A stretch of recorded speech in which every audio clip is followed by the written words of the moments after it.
ঝামেলা নাই, তাড়াতাড়ি ঢোকা।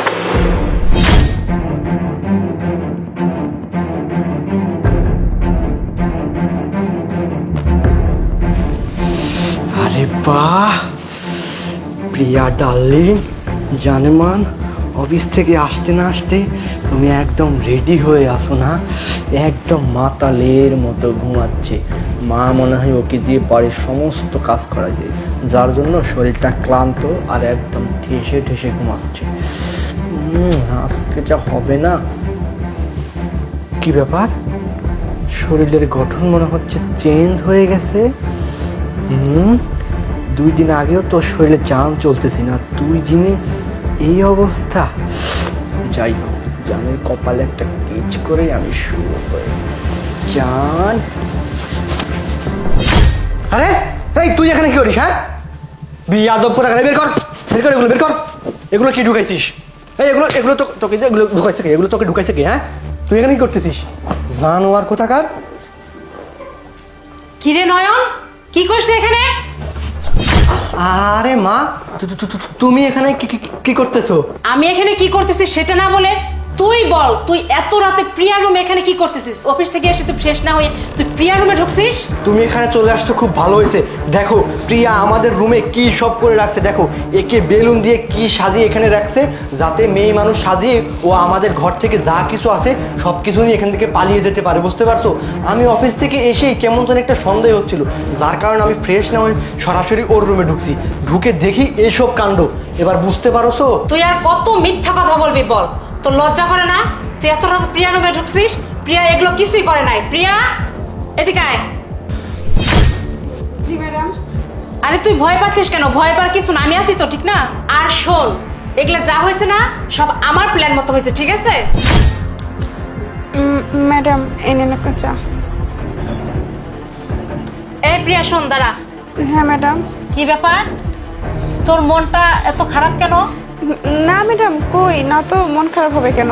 আরে না, তুই তো আমার বাসায় কাজ করি, আমি তোকে তো কিছু জানি, ঠিক না? তোর তো অন্যদিন এরকম দেখি না, আজকে মনটা খুব ভীষণ লাগতেছে, কারণটা কি বলতো? না ম্যাডাম, কি আর বলবো, আর আমি যদি বলিও আপনি কি সে কথা বিশ্বাস করবেন? আচ্ছা ঠিক আছে, তুই বল তো।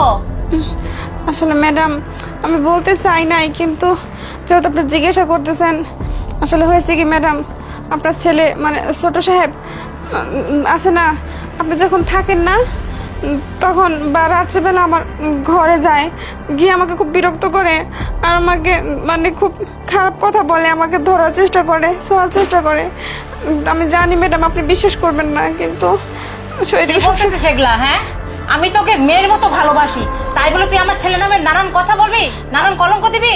আমি জানতাম ম্যাডাম আপনি এসব কথা বিশ্বাস করবেন না, এই জন্যই বলতে চাই নাই।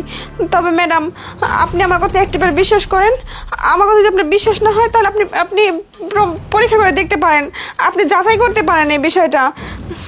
আচ্ছা, তুই যেহেতু এতবার বলতেছিস পরীক্ষা করার কথা, আমি একটা পরীক্ষা করতে পারি। আসুন, পরীক্ষা করার পর যদি দেখি যে কথা মিথ্যা প্রমাণিত হচ্ছে, তাহলে তোর একদিন কি আমার, তুই এই বাড়িতে কোনো দিনে থাকতে পারবি না, ঠিক আছে? আচ্ছা ম্যাডাম। হ্যাঁ, এদিকে আয়, শোন, তোকে আমি একটা বুদ্ধি দে, ঠিক আছে?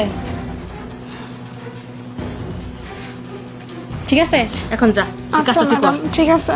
আচ্ছা আচ্ছা ম্যাডাম, দেখছেন তো, আমি তো আপনাকে আগে বলছিলাম ছোট সাহেবের মতলব ভালো না। আপনি যখন থাকেন না তখন স্যার আমাকে স্পর্শ করার চেষ্টা করে, আমার গায়ে হাত দেয়। আমি তো আপনাকে আগেই বলছিলাম, দেখছেন আজকে তো প্রমাণও হয়ে গেল। থাক, তোকে কিছু বলতে হবে না, আমি তো সব দেখছি, ঠিক না? এখন এই ব্যবস্থা আমি করতেছি। সি নয়ন, আমার ভাবতে লজ্জা করতেছে, তোর মতো একটা কুলঙ্গার ছেলে আমি জন্ম দিয়েছি, ঠিক আছে? আমার মানে কি বলবো, আমার খুবই খারাপ লাগতেছে। শোন নয়ন, তোর আর চাকরি করা দরকার নেই, তোর মেয়েদের গায়ে হাত দেওয়া খুব শখ না? এমন একটা মেয়ের সাথে তোকে বিয়ে দিব, তোর জীবনটা তেজপাতা করে দিব, তখন তোর স্বাদ মিটে যাবে, ঠিক আছে? মেয়েদের গায়ে হাত দেওয়া। মা, তুমি এটা কি বলতেছো? হ্যাঁ, আমি যা করছি ভুল করে ফেলছি, বুঝতে পারছো? আর আমি এখন বিয়ে টিয়ে করতে পারবো না। হ্যাঁ, আমাদের কোম্পানিটা আরো বড় করতে হবে মা, আমি আমাদের কোম্পানিটাকে আরো বড় করব। কি বলো, আমি তোমার ছেলে না, তুমি এভাবে বলতে পারো না মা, প্লিজ আমাকে তুমি মাফ করে দাও। কি ক্ষমা? তোর কোনো ক্ষমা নেই।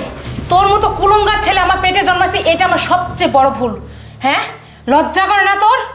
আর মা শোন, তোর আজকে থেকে আমার বাসায় কাজে কোনো দরকার নেই। তোকে আমি 1 লক্ষ টাকা দিব। সেই টাকা দিয়ে তুই বাড়িতে গিয়ে একটা কোনো কাজ করবি, ঠিক আছে? একটা কোনো ছোটোখাটো ব্যবসা করিস। আমার মতো এই ঘরে থাকার কোনো দরকার নেই। আর এদিকে আসছি আমি, শোন, তুই তোর বোনকে নিয়ে চলে যাবি। আমি চাই না যেই ঘরে তার বোন নিরাপত্তা থাকে না সেই ঘরে আমি কোনো মেয়েকে রাখি, ঠিক আছে? তুই বের হয়ে যাবি তোর বোনকে নিয়ে। আর শোন, কোনো মাপ নেই তোর।